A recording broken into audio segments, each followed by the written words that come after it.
हरि ओम् भद्रं कर्णेभिः शान्तिः।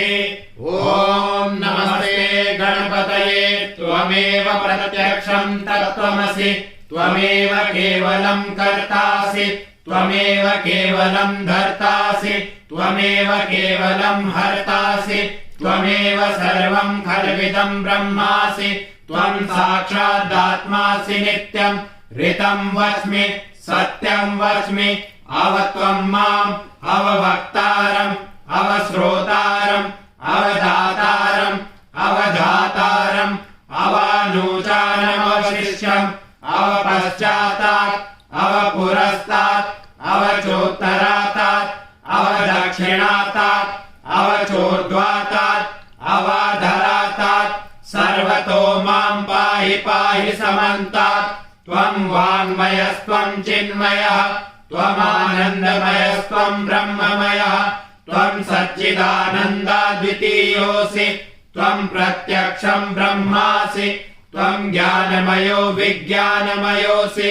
सर्वं जगदिदं त्वत्तो जायते सर्वं जगदिदं त्वत्तस्तिष्ठति सर्वं जगदिदं त्वयि लयमेष्यति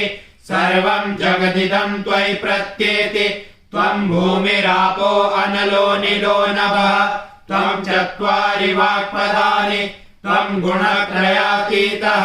त्वं कालत्रयातीतः त्वं देहत्रयातीतः त्वं मूलाधारि स्थितोऽसि नित्यं त्वं शक्तित्रयात्मकः त्वां योगिनो ध्यायन्ति नित्यं त्वं ब्रह्मा त्वं विष्णुस्त्वं रुद्रस्त्वं इन्द्रस्त्वं अग्निस्त्वं वायुस्त्वं सूर्यस्त्वं चन्द्रमास्त्वं ब्रह्म भूर्भुवस्वरं गणादिं पूर्वमुच्चार्य वर्णादिं तदनन्तरम् अनुस्वारः परतरः अर्धेन्दुरसितम् तारेण रुद्धम् एतत्तव मनुस्वरूपम् गकारः पूर्वरूपम् अकारो मध्यमरूपम् अनुस्वारश्चान्त्यरूपम् बिन्दुरुत्तररूपम् नादः सन्धानम् संहिता सन्धिः शेषा गणेश विद्या गणकरिषि निच्छ्रित गायत्री छन्दः श्रीमहागणपतिर्देवता ॐ गं गणपतये नमः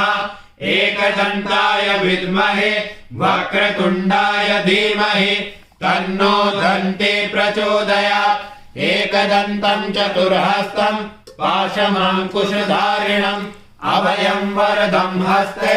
बिभ्राणं मूषकध्वजम् रक्तं लम्बोदरं शूर्प